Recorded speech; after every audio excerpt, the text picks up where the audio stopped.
Wow, what was that? I think it's the sunlight which is causing cracks in the lake.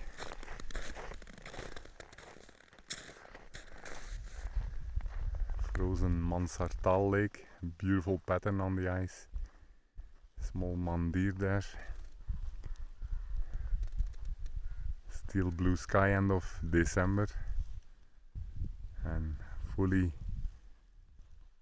covered by snow on this side.